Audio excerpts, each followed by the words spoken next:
Hello and welcome to Mad About Sports. And today we're going to be talking about IPL because at the end of 10 days, a lot of things have happened in IPL from the game one. Some teams have really taken charge, some teams have not yet gotten off the mark in points table, so some teams have to do that. And there have been some outstanding performers. There's some youngsters coming out there and really lighting the stage up once again, as we know about IPL. Some players who were discarded previously in the IPL have come out really with a reply as well. So we're going to be talking about all of these things because IPL is always a joyous thing to talk about because a lot of things keep happening. Now, what has happened in IPL? Now, if you talk about from that game one, Chennai Super Kings after they lost, they really made a comeback, isn't it? Because Chennai Super Kings have made a roaring statement from that game one. They are now literally won two games after that. And when we talk about Gujarat Titans, they won two games, but then they also lost a game by whisker. You have to talk about that game, which we will talk about. But let's look at the points table to understand how teams are standing at this point of stage. Rajasthan Royals, they've continued from where they've left off in the last season. Once again, same players, same people coming in and stepping up and taking the game to next level. You have to talk about Jaws Butler, Yashasvi Jaiswal, Sanju Samson, and of course the ballers like Trent Bolt picking up wickets consistently. Now, when we talk about Trent Bolt, his biggest strength has been about picking up wickets up front, and he has done that with perfection. And the middle order spin crunch of Yuzvendra Chahal and R. Ashwin has certainly helped this team. Now, on number two, it's a surprise. It's Kolkata Knight Riders. At the start of the season, a lot of people felt this team is not the most strongest team on the paper because there was no Shreyas Iyer, there was not a lot of things going with them. And two games that pulled it out of thin air, and now they're going to start to believe we can win from any situation. Now, if you talk about that game against the Gujarat Titans, that game, a lot of people wrote them off. Now, you have to say it was just sheer brilliance. And the game against Royal Challengers Bangalore, where Shardul Thakur came and took them over the line with the bat and also with the ball, Varun Chakravarti stepping up. All of a sudden, people are taking notice of Kolkata Knight Riders. Individual match winners are emerging. Something which you saw from last season's Gujarat Titans. Different match winners in different games. Now, Lucknow Super Giants as well. They won two of their games at home. They lost one away in Chennai.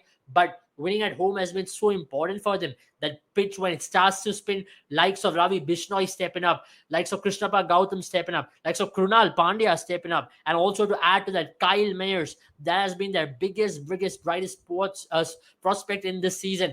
Because remember, he's playing ahead of Quinton de Kock as of now, and they've given him that kind of confidence where he has come and performed. He was never sure starter; he was just interim starter ahead of Quinton de Kock because Quinton de Kock was unavailable due to national duties. Even though Quinton de Kock returned back, Kyle Mayers has retained the position in the team because of his power back batting and because of the form he has shown. You have to talk about Gujarat Titans once again because Gujarat Titans, they have had a decent start already, barring that game against Kolkata Knight Riders. Nobody could have expected the game would have gone that way. They had complete control in the game. If you talk about some of the top performers from that Gujarat Titans team this time, it's again been different match winners stepping up.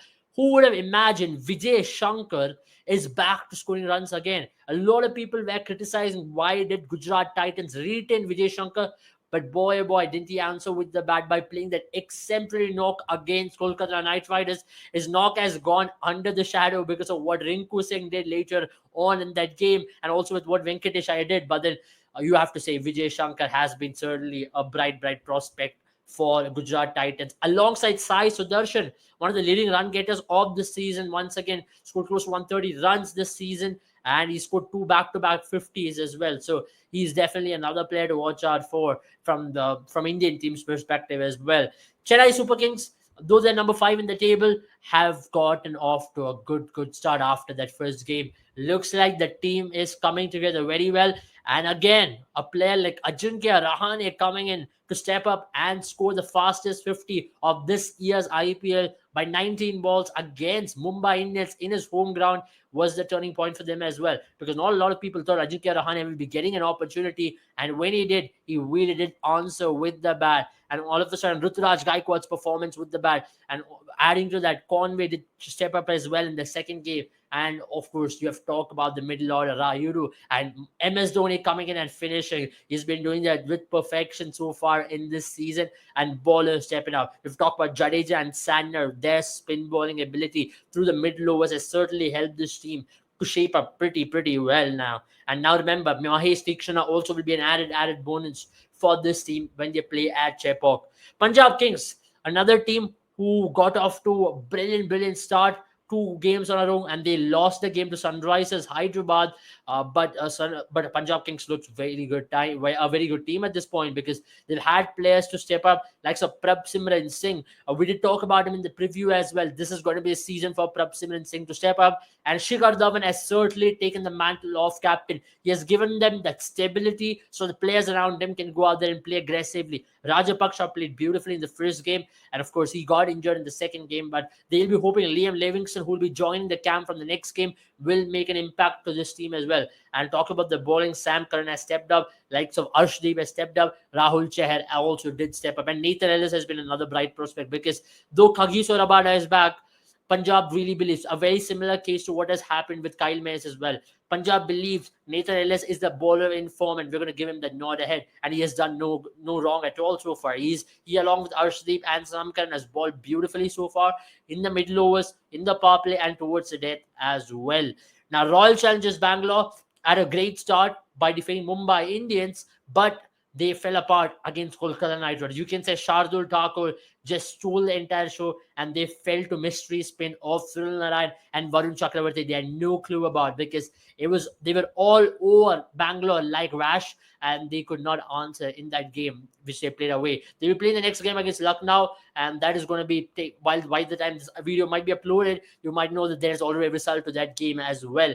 Now you have to talk about the Sunrisers Hyderabad team, the best team on the paper, as we also did speak in the preview, but they did get off to a disappointing start, one can say, because they lost their first game by a heavy margin to Rajasthan. After that, they went on to lose by another heavy margin to Lucknow Super Giants. The team might have looked a little shaken, but now getting that one important victory where Rahul Tripathi did step up with the bat. Marco Jansen coming back into the squad, picking up wickets, will give them a lot of confidence. And to add to that, Mayank Markande, we did speak about him in the preview as well. He's going to be an important facet to this team for the spin bowling department if they have to play an Indian spinner. And in the game against Punjab Kings, him picking up 4 wickets will give this team a lot of confidence now, playing at home. And of course, they will have one concern, that is Harry Brooks, as to whether how his form is going to be. So far, he's looked a little bit to struggle. He's not scored a lot of runs. He's been striking under 100 so far in this IPL, and that's going to be a point of worry. Now, if you talk about the bottom two, the two teams from not really looked the part at all. Number one, Mumbai Indians. First game, they got demolished by Royal Challengers Bangalore, and the second game, Chennai Super Kings completely put brakes on them, which meant they couldn't get away with any score as well. So that's been the case for Mumbai Indians. Lots to worry in their bowling department, because in the last game, Jofra Archer was given a rest. Not sure what is an injury regarding Jofra Archer, and they did not have the potency, one can say, in the bowling, the penetrative skill to go out there and pick up wickets. So that's going to be an area which Mumbai Indians would like to improve. And at the same time, form of Rohit Sharma and Surya Kumar Yadav. At the start of the season, we didn't mention this season is going to be so much more vital for Rohit Sharma to step up, because as a senior player, this is a season for Mumbai Indians to do well. They need someone like Rohit Sharma and Surya Kumar Yadav to step up and take the mantle, all the onus to score runs. They've had youngster like Tilak Verma perform. They've got someone like Ritik Shawkin really show signs with the bat. In the first game, you also saw someone like a Nehal Vadera come in and smack a few. So they would want their big overseas buys to come well. Someone like Cam Green, one of the biggest buys in tournament's history. There's a lot of pressure on these big money buys, because you could feel that in Harry Brook. You could see that in Cam Green as well. But they'll be hoping that these players step up, because if they don't, then the pressure is going to be on the entire team like last season. Remember, this team has not qualified into the playoffs for last 2 seasons. So that pressure is definitely there. And to add to that, no Jasprit Bumrah being part of this camp is also another pressure. So they will want to identify a proper bowling lineup where they'd want to go in with a penetrative bowling lineup, one can say, and to pick up wickets. Now, that's been the biggest issue with Mumbai Indians so far in this tournament. Now, finally, Delhi Capitals, the team who's relinquishing a number 10 so far. But what have they done wrong? Nothing has gone their way. When it comes to batting, they've had to really find players to step up. And a lot of players, there's a huge hole. Rishabh Pant's spot is still a concern. No Indian keeper is out there to score runs for them.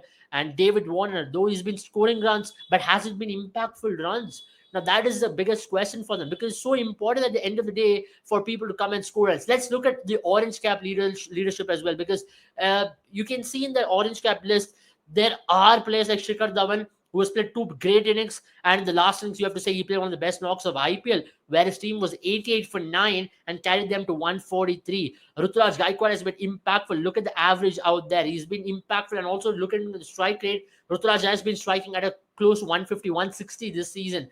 But David Warner, that's the biggest concern for them. He has scored a lot of runs, but has it been impactful runs, or can you say has it been stat padding more of a like? You can say David Warner's runs have not come of any impact for Delhi Capitals, because in both the knocks, whenever he scored 50, the game was already lost, and that did not mean anything for the team in the longer run as well. So that's a worrying sign for Delhi Capitals and the bowling as well. There's a huge hole there, you can say so. There's a Kuldeep Yadav who's a bright prospect, but to support the fast bowler like Andrik Nokia, there's no secondary bowler. Mukesh Kumar has certainly looked good, but definitely not there and thereabouts to go out there and give him that support. So that's been Delhi Capital's biggest issue, and the middle muddle, as one can say. They did try with Sarfaraz Khan, he did not come good.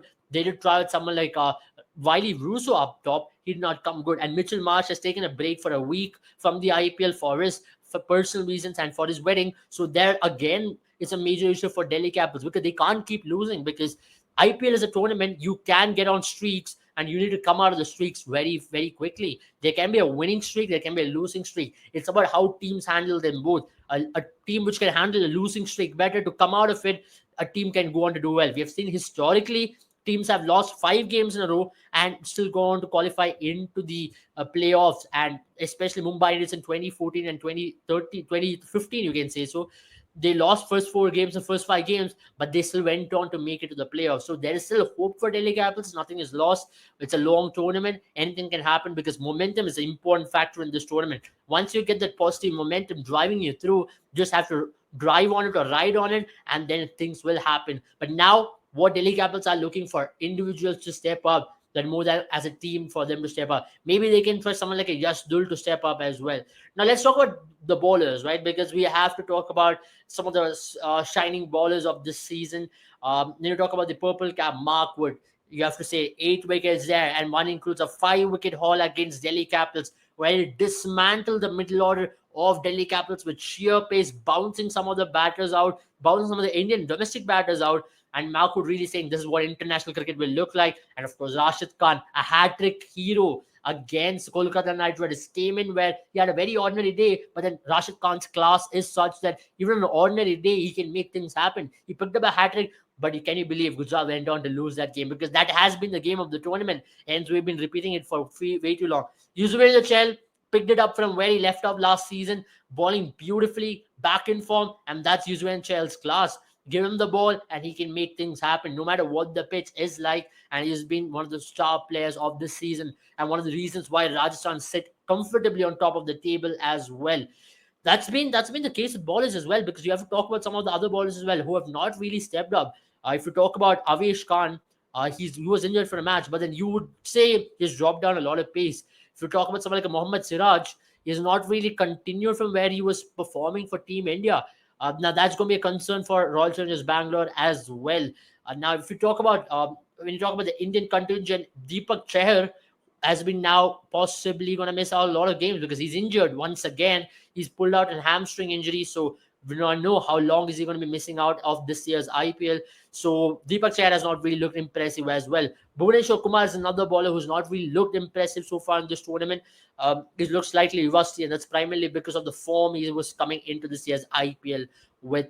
So for a lot of bowlers, it is time for them to buckle up and step up. For a lot of other bowlers, there are some really bright prospects. Some bowlers have really outperformed. Ravichandran Ashwin is another bowler. He's continued that form into the next level as well. So for a lot of these bowlers, it's about time they buckle up and step up. And for a lot of batters as well, some of the batters who have not really looked good, as I mentioned about Surya Kumar Yadav, Rohit Sharma. But when you talk about Delhi Capitals team as well, Prithvi Shaw, who has had a disastrous start to the IPL. This is a season where he should be coming good off by himself, because this season there's a lot of spotlight on him. There's also Indian team's eyes on him as well. But when you talk about one bright prospect, we have talked about Rinku Singh. What a phenomenal player he's been. Last season, he came very close to pulling off a game against Lucknow Super Giants, where he was chasing 22 of the last over the game. He went on to score most 20 of it, and there was a blinder taken by Evan Lewis there, and he was very disappointed there. But this season, talk about it. He was 8 runs of 14 balls, and then he scored 40 runs. That's what he scored, which meant he scored close to, at a strike rate of close to more than, you can say, more than 600 there, because last over there was 29 which was required, and 5 balls, 28 runs. And this guy has really shown it. He scored 7 runs, 7 balls, 40. That is one thing, where he hit to Josh Little, and also now talk about Yash Dayal. Come the last over, the situation was almost done. Gujarat Titans were the team who was going to win. Umesh Yadav took that single and gave to Rinku Singh, and he stepped up. When you talk about Rinku Singh, he's been a mentality monster for Uttar Pradesh team. He's performed outstandingly whenever he's gotten an opportunity. There were a lot of years where you felt like Rinku Singh, why is he not getting an opportunity? He was just a designated water boy for Kolkata Knight Riders. But in the last 2 seasons, he has come off his own, and he's possibly had the best ever finish in IPL history. Now, if you talk about the records, you have to say that's the most runs chased down in the final over of a game in T20 history, where he scored that 29 runs against Yash Dayal. Now, as we praise Rinku Singh, our heart also goes on to someone like a Yash Dayal, who went for 69 runs in 4 overs. It was a heartbreaking time for Yash Dayal. He did not see that coming. And also, you have to say, Rinku Singh outsmarted them, because they both play for the same team in the Ranji Trophy. They both have one of the closest mates out there. You see that from the social media chatter as well. They both support each other. So Rinku Singh really knew how to outsmart Yash Dayal in that final over, and he knew exactly where Yash Dayal was going to ball. He was ready for the slower ball in the final ball, waiting himself there to clear the boundary, and he used proper calmness. You have to also give credit to Chandrakant Pandit there, because he's really formed a team where he's filled with youngsters, a lot of Indian talents. We've talked about Venkatesh Iyer also in that game, where he played a brilliant 83. This was a make or break for Venkatesh Iyer as well, where the way in which he was given that slot at number 3, which is more comfortable playing in domestic circuit as well. If you look at his domestic circuit in recent past, he's comfortable batting at number 3, number 4, where he prefers coming in the middle overs rather than facing a new ball and taking on spinners, and he's done that beautifully as well. Now, as captain, Nitish Rana also played a vital hand. So in the 2 games, Kolkata Knight Riders has had 2 different winners and 2 different Indian players as well. So this is an underdog team for the season, and so far this looks like the team who is looking like a bright team, because under Chandrakant Pandit, great things have always happened with whichever team he has coached in domestic cricket. He is a man for underdog teams. Talk about Vidarbha, talk about you have to talk about Madhya Pradesh, taking them to championships. Can he take Kolkata in that similar path? That's something which we're going to talk about in the next video as well. Thank you for watching us. It was a pleasure talking about it. And of course, if you did like this video, do subscribe to our channel, and also follow our Instagram page for all the latest sports updates. And do check out our courses where we offer cricket and analytics course. The link is in the description. If you're an aspiring analyst, do not forget at all to check that out. Thank you once again, and have a good time, all of you.